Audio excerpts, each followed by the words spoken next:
السلام عليكم ورحمة الله وبركاته. اللهم صل وسلم وبارك على سيدنا محمد وعلى آله وصحبه وسلم. ازيكم يا جماعة، عاملين ايه؟ النهاردة هوريكم زغاليل الاسترالي او البطجي والالوان بتاعتها. دي الالوان اللي طلعت الحمد لله. انا قلت بس هوريهم لكم لما انا متفقة معاكم بوريكم كل اللي بيطلع عندي جديد الحمد لله. اهيت ادي دي الالوان يا جماعة زي ما انتم شايفين اهوت. بسم الله ما شاء الله، لا حول ولا قوة الا بالله. الحمد لله يا جماعة، دي الالوان اللي طلعت اهيت زي ما انتم شايفين كده. دي الالوان اللي طلعت، حبيت اوريكم بس الالوان اهيت يا جماعة. ادي الالوان اللي طلعت اهيت، حبيت اوريهم لكم. ولسه الحمد لله لسه دول هيلونوا ان شاء الله وهوريهم لكم. لسه ريشهم بيطلع، لسه الريش بتاعهم بيطلع. وطبعا انا هنضف معاكم القفص وهوريه لكم. يا جماعه انا بنضف القفص زي ما انتم شايفين. طبعا لازم النظافه للعصفور،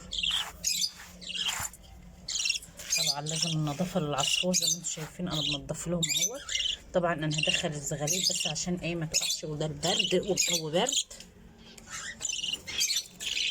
هدخلهم اهو.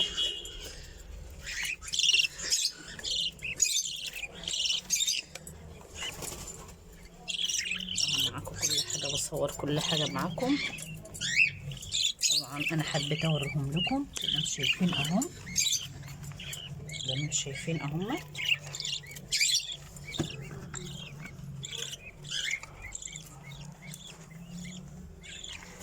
وهنضف بقى معاكم القفص واحط لهم الاكل والميه معاكم.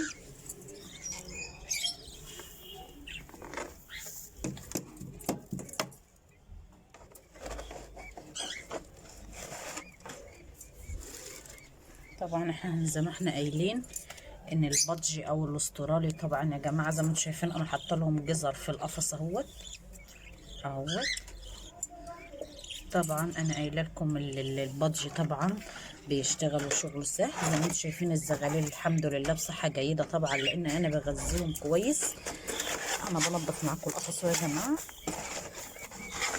طبعا انا بقول لكم وقايله لكم ان انا باكلهم فلارس على بلكه. ما بحبش انا الدنبه خالص لان الدنبه دي طبعا بيبقى فيها فاضي كتير. فانا بحط لهم الفلارس على البلكه عشان يغذوا الزغاليل كويس. وطبعا الصبح بعمل لهم البيض على البقسماط وبحطه لهم. وانا بنضف معاكم القفص دوت وبوريكم انا بعمل ايه بالظبط لان هو مش محتاج حاجه. وزي ما انتم شايفين انا حتى المشمع على القفص مش مبينه غير البيبان بس اللي بحط ايه منها الاكل.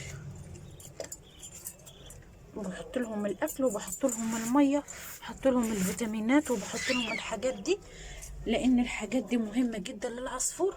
هو مش محتاج اكتر من كده، مش شويه تدفي طبعا القفص والفيتامينات والاكل زي ما انتم شايفين. وطبعا انتم شايفين الحمد لله العصفور طالما بصحه كويسه وواكل كويس ومتغذي كويس طبعا زي ما انتم شايفين اهو. وبسم الله ما شاء الله على الالوان طالعه بسم الله ما شاء الله اهي زي ما انتم شايفينها يا جماعه. دي الوان العصافير وطالعين بصحه جيده علشان التغذيه مظبوطه. طبعا زي ما انا قايل لكم انا هنضف البياضه طبعا وهوريها لكم. طبعا انا نضفت لهم القفص معاكم اهو. ودي الام والاب زي ما انتم شايفين هم الحمد لله بصحه جيده طبعا لان العصفور طالما متغذي كويس ومتدفي كويس وفيتامينات وكل حاجه ومش محتاج حاجه. العصفور بيطلع فروخه بصحه جيده، فهو مش محتاج اكتر من كده يا جماعه. زي ما انا قايله لكم قبل كده العصفور بيحتاج الامان علشان يشتغل عندك.